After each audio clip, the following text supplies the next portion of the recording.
All right, what is going on, everybody? Welcome back to another day of SaberSim's DFS office hours. It is Wednesday, October 11th of 2023 here. Looking ahead, we have a 3-game MLB main slate later this afternoon, and then we also have a 6-game NHL slate. Should be a ton of fun. We have golf teeing off tomorrow. We have Thursday night football back tomorrow, so a ton of DFS action coming at you over the next 2 days here. For those of you who are new here, welcome. My name is Andrew. I'm one of the coaches over here at SaberSim's, a show where we go over how to use the SaberSim app, answer any and all DFS-related questions. Questions can come in one of 3 ways here. First off, send us an email, support@sabersim.com. Second, post it live in the YouTube chat. Third way, post it in the office hours channel in our Discord server. If you're not in our Discord and want to get access to that channel, there is a link in the description of this video. You also get access to our similar channels, see when lineups are released, see when players are scratched, see when Sims run for that updated news,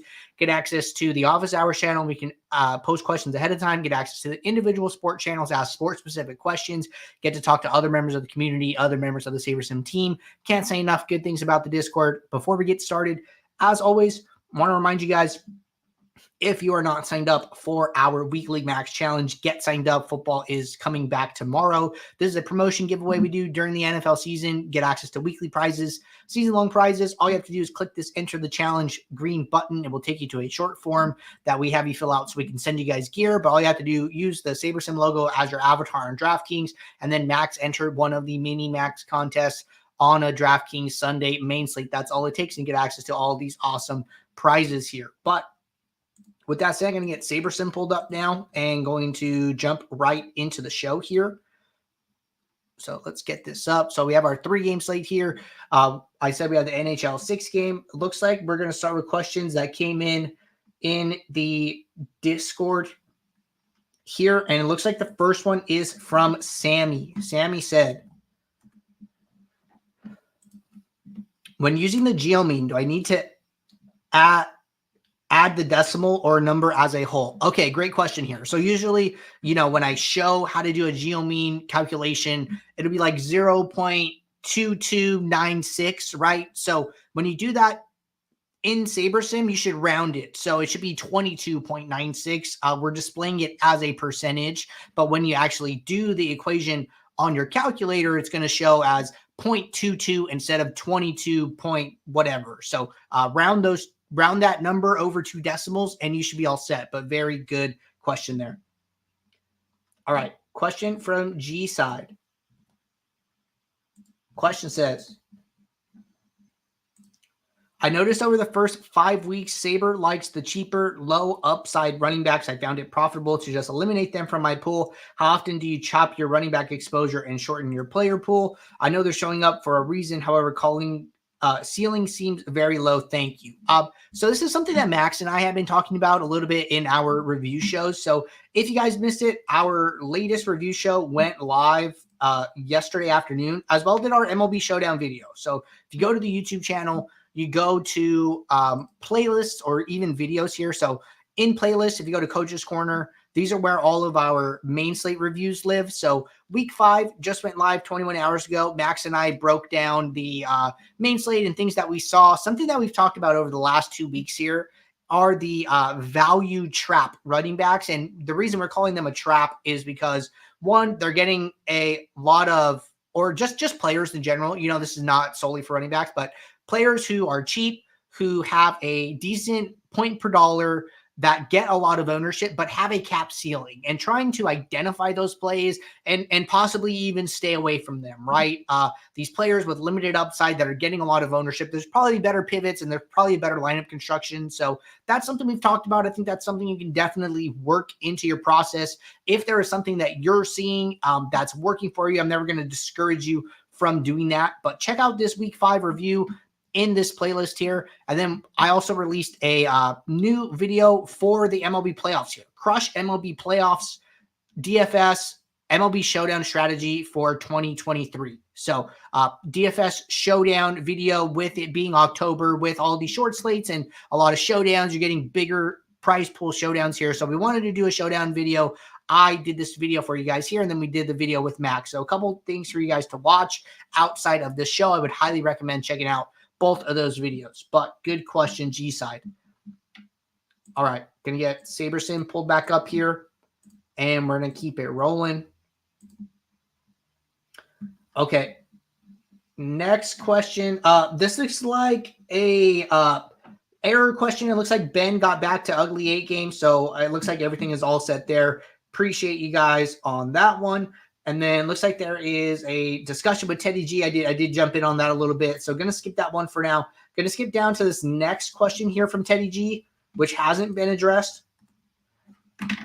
And this question says, hey, Andrew, if I upload custom ownership projections and build my lineups with them, is it still okay to run those teams against SaberSim contest sims, or will that do something funny with what it sends back to me? Okay, great question here. So I'll walk through this whole thing here. So the ownership projections, right? If you click on this ownership gear, for MLB Classic, for NFL Classic, and we're going to have it for NBA Classic as well, you're going to see all these different ownership buckets.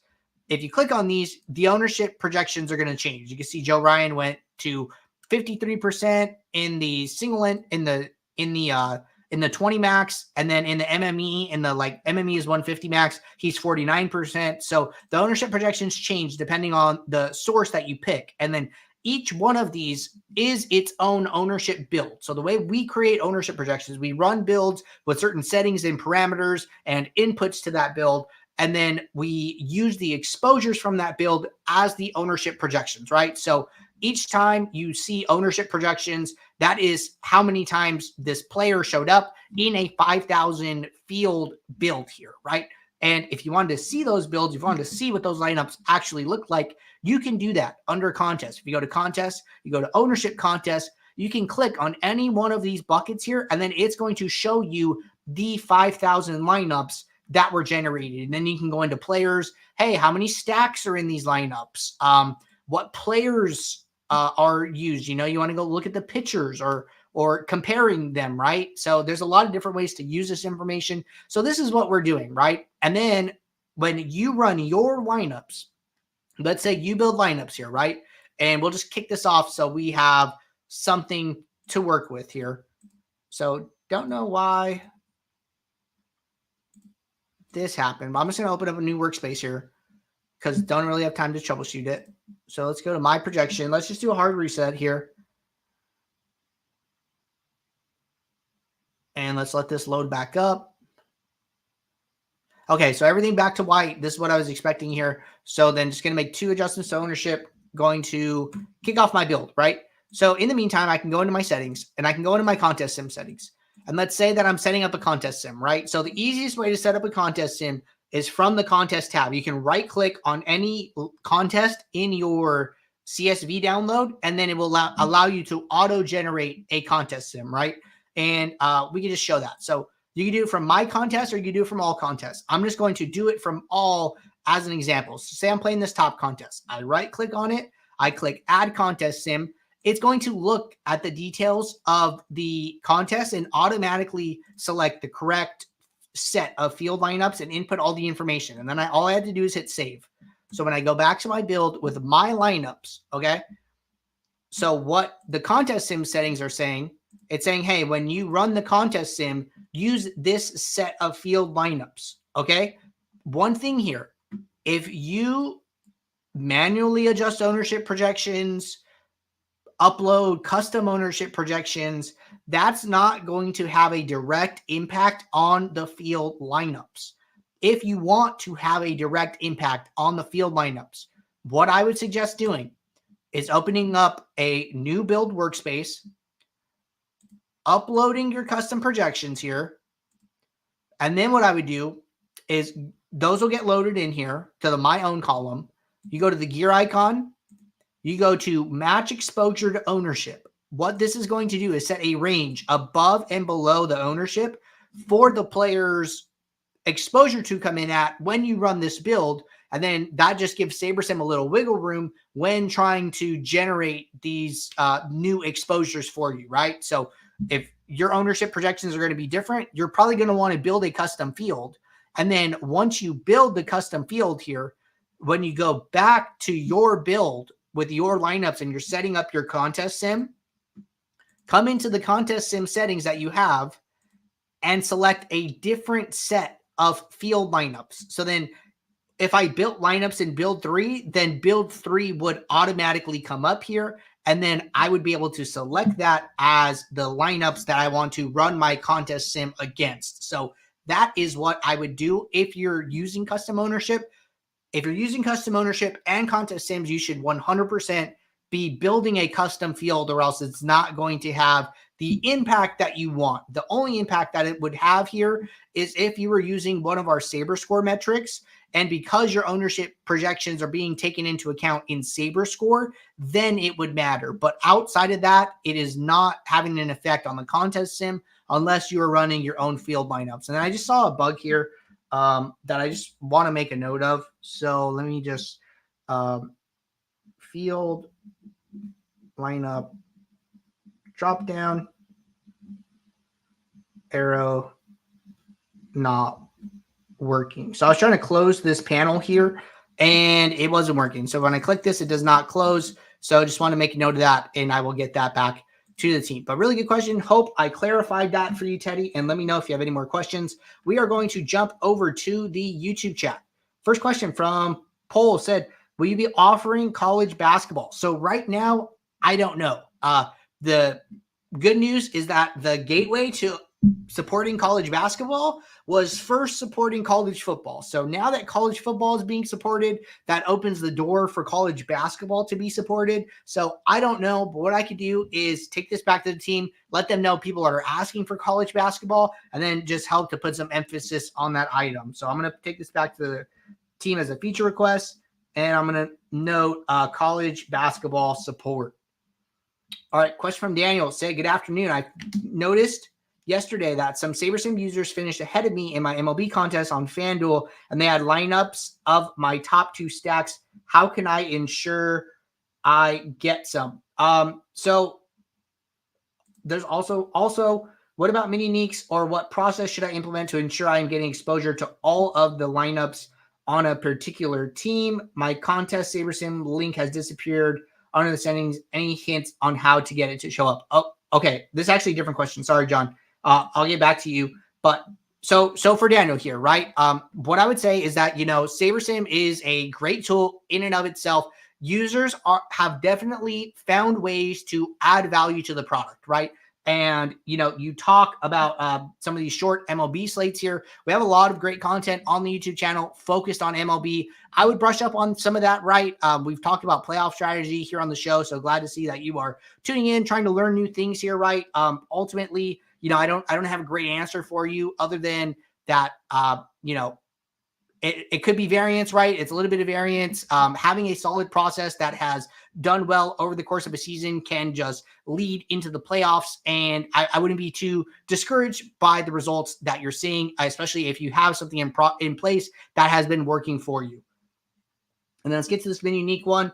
Also, what about mini uniques, or what process should I implement to ensure I'm getting exposure to all of the lineups on a particular team? So this really is like about risk tolerance here.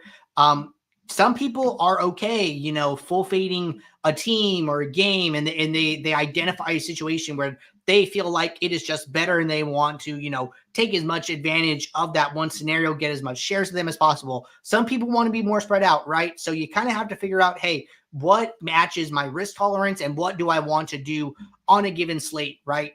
So if you are somebody who wants to get really spread out and get access to as many teams as possible, I would just something that Jordan talks about is using one less than the max. So right now, it looks like I can only get to about 7 mini uniques here. So he would jump that down to 6, right? And then just be comfortable with 6. I think that's great. That's going to get you really spread out. Here in this example, I'm getting access to all teams on the slate at about 25%. So out of my 20 lineups, at least 5 of those lineups has every single team on the slate. So mini uniques is going to do a great job of diversifying for you here. If you're not seeing enough diversification, what you can do, which I would suggest, is before the build runs, set a 10% minimum exposure to every team in team stacks And then that should even help you diversify more. So I like setting the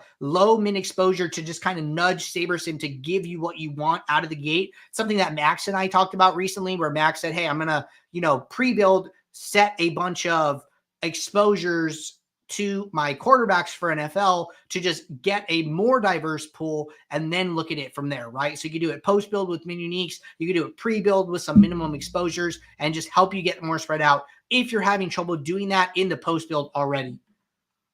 All right. John said, my contest SaberSim link has disappeared under the settings tab. Any hints on how to get it to show up again? So what I would do if you're having issues is always do a hard refresh. It is either Control-Shift-R if you're on Windows, Command-Shift-R if you are on Mac. That is basically going to like clear your cache and give you a kind of fresh, refreshed version of SaberSim here. And that is going to be the best thing for you. If you do that, still having issues, do us a favor, go to the top right, go to report a problem, write a brief description and let us know. This goes direct, let us know what's going on. It goes directly to our support team and they can help you to troubleshoot further. And those are the things that I would always suggest doing. Question from Steve, is there any way to stack my goalie in NHL with at least 2 skaters? I am trying the advanced stack rule of CWD greater than or equal to 2 plus goalie equals 1. But when I do that, I'm getting 0 lineups able to be built. Okay, so let's talk about this. Let's go over to NHL for today. So I would probably do an if-then rule, just like off the top of my head. Like if goalie use X rather than a stacking rule here. But let's just talk about this. So lineup rules. So we want to stack your goalie with at least 2 skaters. So then what I would do is I would go to add new rule. I would go to group and I would go to automatic. And then I'm going to say if. So if at least 1, group by team. And then I'm going to select goalie. And I'm going to say then use at least 2 on the same team. And then I'm going to select the positions that I want and just basically exclude goalie there, right? And then one thing I could do here, which I like to do to just spot check the rule, is save it as a manual rule. It's going to save it individually for each team here. And then you can come in here, you can open it, and then it'll basically be a manual rule and it'll show you. So then for, I believe, Edmonton here, if I use Stuart Skinner, then use at least 2 of the 17 players from wings, defensemen, and I believe it's centers here. And then saying use at least 2 of these guys. So that looks right to me. That passes the eye test for me. So then what I'm going to do is I'm just going to go back into the rule, save it as an auto rule, and then let's build some lineups here. So I'm going to build 500 lineups. I just want to make sure that it's working. I know you said that you were trying it and it wasn't working, but I don't know why the stack rule would work a little bit differently here, but this if-then rule, I think works a little better here. So looks like lineups are building, and then we'll just look at them here in the post build and see if they pass the eye test. So I have the Oilers, and then I have 3 players from the Oilers. Oilers again, big Oilers stack. Looks like we really love the Oilers. Gonna see if I can find somebody else. Got the Kings here, and I have 2 skaters from the Kings. And just scrolling down here, Kings again, Oilers again. So far, all these lineups that I'm seeing, this seems to be working here. Colorado also working for them. So I would write the rule as I wrote it here. I will pull it up one more time so you just pause the video and write it for yourself here. But it looks exactly like this. So if at least 1 goalie from a team, then use at least 2 skaters from the same team, and you should be all set. But good question.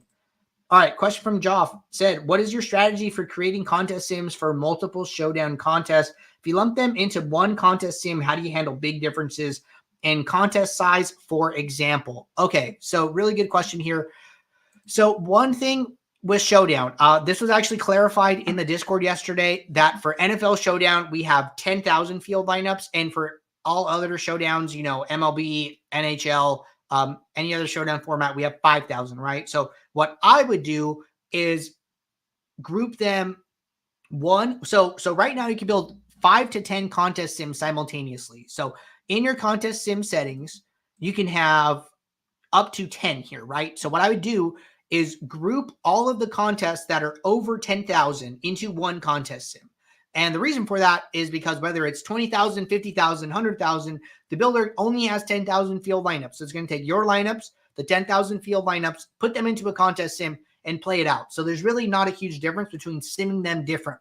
Okay. So for those over 10,000, so the 20,000s, the 50,000s, 100,000, I would just do one contest sim for those. And then for the other ones, I would just do individual. And, depending on how many you have, you might have to make some sacrifices about which ones you care about, which ones you care a little bit less about, right? So either price pool, percent to first, dollar value for entry fees.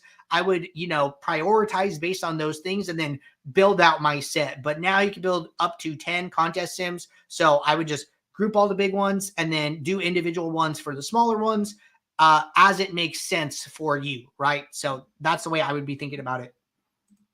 Noah said, would love to see Sims take on the NHL slate. Since it's a bigger slate, I've been trying to learn how many players to stack in a line. I don't think there's like a one-size-fits-all answer, for that. I think that's something that Max and I really talked about on this week 5 review here is like, hey, these one-size-fits-all answers really don't carry over well to the next slate. But that being said, I know that we were supposed to drop some NHL content today ahead of the big slate. So I don't know if that is a live stream or video. So let me just make a note to ask if that is going to be coming out today, because you are much better off talking to Jordan and Scott than you are talking to myself, not a huge NHL player here. So want to get you guys access to the best minds around NHL strategy, and I will see where we are at with that release.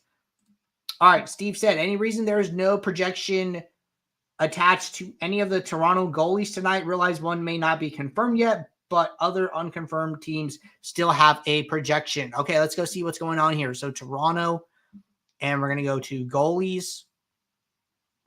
And it looks like Ilya Samsonov is projected here at the moment for 15 points. So if you're not seeing that, I would just go up to the refresh slate icon. It looks like Sims ran about 24 minutes ago here. So it's possible that it was part of that set here. But what you can do is just go up here to the refresh slate icon, click that. It'll refresh your projections. You can also check in the Discord. We have the NHL lineup alerts channels and just see when this Toronto sim ran if you have questions about it. But go in and check that out. Looks like we do have a goalie projected at the moment, although not confirmed. All right, another question from Steve. Is there a way to set a rule to ensure I have X amount, say 6 or 7 of skaters from PP1 in all of my lineups? Yes, there is definitely a way to do that. So what I would do is I would probably do 2 stacking rules where I would say I would go to add new rule. I would say stack at least 3, must be on power play line. And then I can select power play 1 here. And then I would save that. So I'm going to write this rule basically twice. I'm going to write this rule twice. So I'm saying stack at least 3 skaters, must be on power play line, and then they must be on power play line 1. And then I would save that. So then that's like your first stack. And then if you write the rule more than once, then it has to be honored more than once. So if I do it again here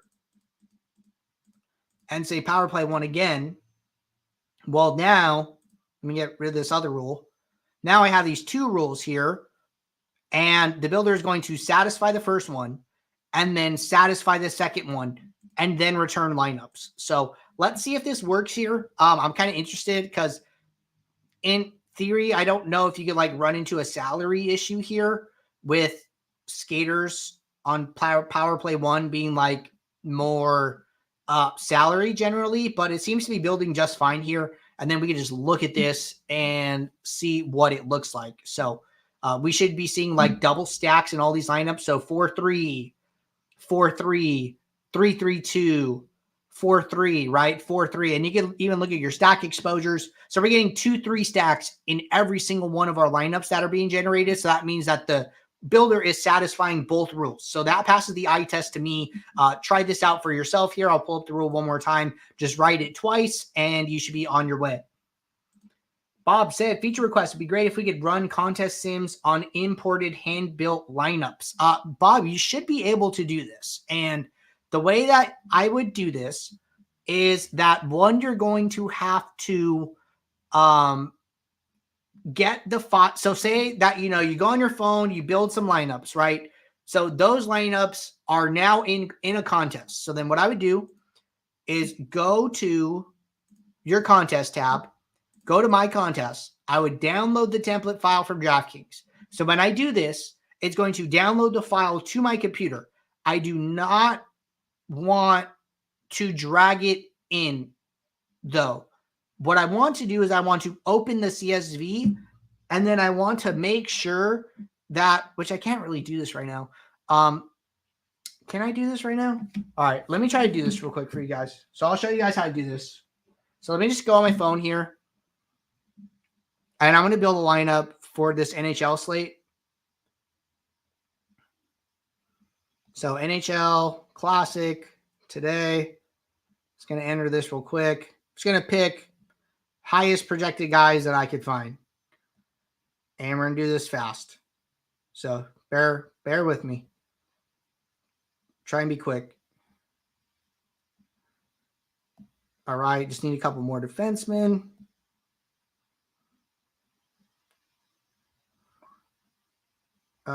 Let's take this guy. And let's take this person. All right, so I'm going to submit that. So then now I have a hand-built lineup, right? Then what I would do, I would come into SaberSim. And let me just pull up my entire screen here because you guys are going to need to see the Excel file. So let me pull up this screen. Okay, so you guys see my screen here. So I'm going to go to download template file. It's going to download to my computer. I do not want to drag and drop it. I want to open it. And the reason I need to open it is because of these extra cells over here on the left. So when you upload lineups to SaberSim, you need to make sure that the lineups are the first column. So I'm going to get rid of these four columns that are all DraftKings entry columns. And I'm going to delete those. And then now I'm going to hit save. So I'm going to close that up. I'm going to go to a new build here. I'm going to go, when I open up a new build, I can click upload pool by right clicking. So I right clicked and then I hit upload pool. I'm going to open up this file here. What it's going to do is going to bring in the lineup from the file into my lineups. So then now I have this one lineup that I just hand built. And now when I come in here, I can go and I can set up a contest sim. So if you have, multiple contests, multiple hand-built lineups, you can bring them into SaberSim, set up your contest sim, and then run the contest sim against it. But all you have to do is just make that one change to your CSV download because SaberSim is not going to recognize it right away with that contest information in the first four columns. So get rid of that data, upload it, and then you should be all set. But that is exactly how I would do that process. So happy to show you guys how to do that. I love when people say, I wish I could do this in SaberSim. And it's like, hey, you sure can. So awesome question there. Question from Ben. If I have a mix of single entry and ME contests, how would I go about building lineups to make sure I would get the best lineups for each contest? I would also like all the lineups to have a certain number of uniques. So the way that we suggest doing this is what we call our DFS profit plan. Our profit plan is a contest selection framework that we created through lots of back testing here to figure out how to, and what contest to enter, how to group your lineups, etc. here, right? So what we came up with was doing a single build for single entries in 3 maxes because those play very similarly, and then doing a second build for 20 max and 150 max contests. The reason this makes sense is because when you come in here and you look at your slider settings, so if I go to single entry, 100 to 1K entries, correlations at 2, sim diversity is at 8. If I go to 3 max, the sliders stay the same. So in our back testing, in our contest sims here, that these sliders were good for both contests. If I go to 150 max and I go to, these 150 maxes are usually bigger, right? So even 1 to 10K sliders go from 2.8 to 4.9 here. So more correlation being used, higher sim diversity, optimizing for higher upside here. So this 150 max plays a lot closer to the 20 max here with the same sliders than it does to the single entry and 3 maxes. So when these sliders are the same or very, very close, like one tick off, lineups are going to be fairly similar in like upside and risk here. So grouping those together, perfectly fine. The 20 max 150s and then grouping the single entries and 3 maxes together, also perfectly fine. So that is directly in line with our DFS profit plan. And then that is an example of why it is like that. All right, Demetrius, I keep getting like 2 or 3 relief pitchers in my showdown lineups for Atlanta Philly. Should I keep them in the lineup or remove them manually? I think that it's okay that, you know, if these are too many relief pitchers for you. So ultimately, relief pitchers are inherently risky here just because you do not know if they're going to play or not. Definitely spent a lot of time talking about relief pitchers in the MLB Showdown video that I just released yesterday here. So if you guys missed it at the beginning of the show on the YouTube channel, go to videos, go to the How to Beat MLB in 2023 playlist here. Oh, looks like this video just dropped. How to Beat NHL DFS in 2023 4 minutes ago.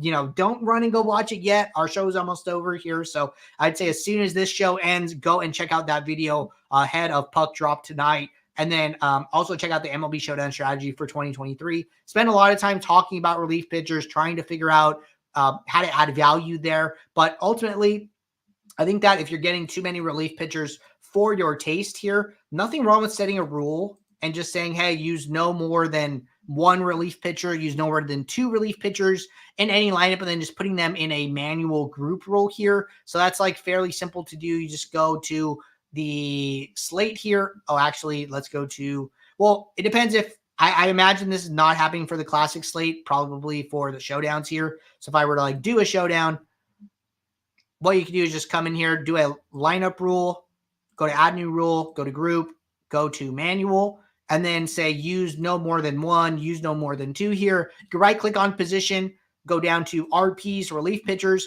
and then you can just click in all these guys fairly quickly here, and then let them be in your manual rule. So that is how I would do that if you're seeing too many of them coming up here. Steve said, thank you for the if-then rule. Didn't even see that option under the automatic method. That's a big help. Awesome, man. Happy to help you out and glad we were able to get that taken care of ahead of tonight's slate. But that's all the questions we have here, guys. I think this is a great time to end the show. I know plenty of people are playing NHL tonight, so go check out that video that Jordan just released 5 minutes ago here. Probably him and Scott talking all about NHL strategy. Going to be a great watch for you guys ahead of tonight's slate. Good luck to you all. We'll talk tomorrow. Take care. I'll see you. Thanks. Bye.